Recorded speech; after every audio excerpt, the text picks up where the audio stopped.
I want to loop back to what Deedy said about insidiously, basically SpawnCon being put into human forums. This is kind of the dead internet theory, Deedy. Are we at risk of reaching a tipping point in which we've automated so much content generation that we wind up in a world when it's just bots watching bots and humans are just left by the wayside? And I ask because I was expecting a more negative reaction to the Cluely style hype videos from y'all, but instead, very much a different response, which is good. That's why you ask questions. But it makes me worry that if you guys are this positive on it, we're going to see so much of it that it could become a preponderance. I think, Yeah. look, it's just not my position to say, right? Like, if I was at Google or at Reddit, I would want to tamp down on this. Absolutely, right? I don't want my platform to be spammed with AI generated content.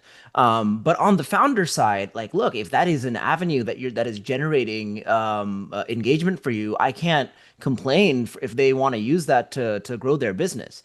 So I really do think that like I hate that internet theory. I hate the fact that this exists. At a philosophical level, I don't think that should happen. You know, there's this great graph called which people are calling the new flippening.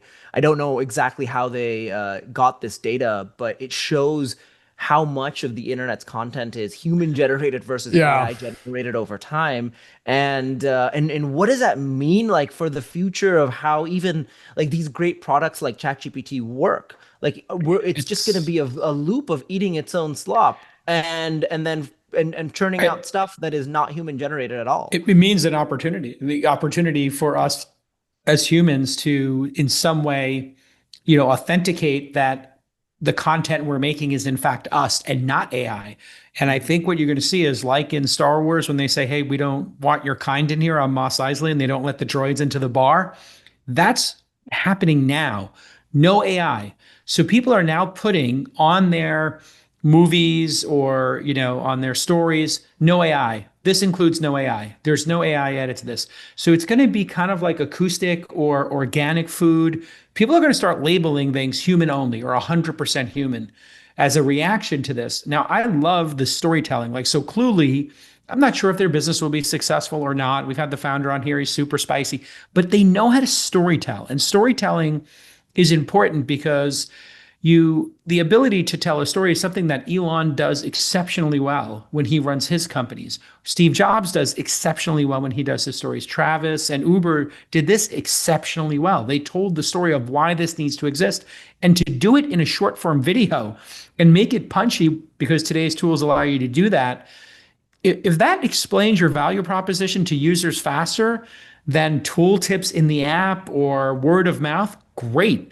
We have a company, Howie, we're investors in. We seeded the company, and they just did like their own launch video about like doing meetings, and a lot of VCs use this Howie software to do meetings and book them. And they've got human in the loop to make sure it does what it does correctly. That ad just added like a lot of brand value to them. It added like a vibe of like, this isn't just a regular service. This is like, we actually care enough about the service to tell the story in a really interesting way. I kind of like it, actually. It's kind of the difference between somebody who makes like a cheap $8, $3 t-shirt merch that nobody's ever going to wear, and then somebody makes some really interesting, great piece of merch that you actually use in the world.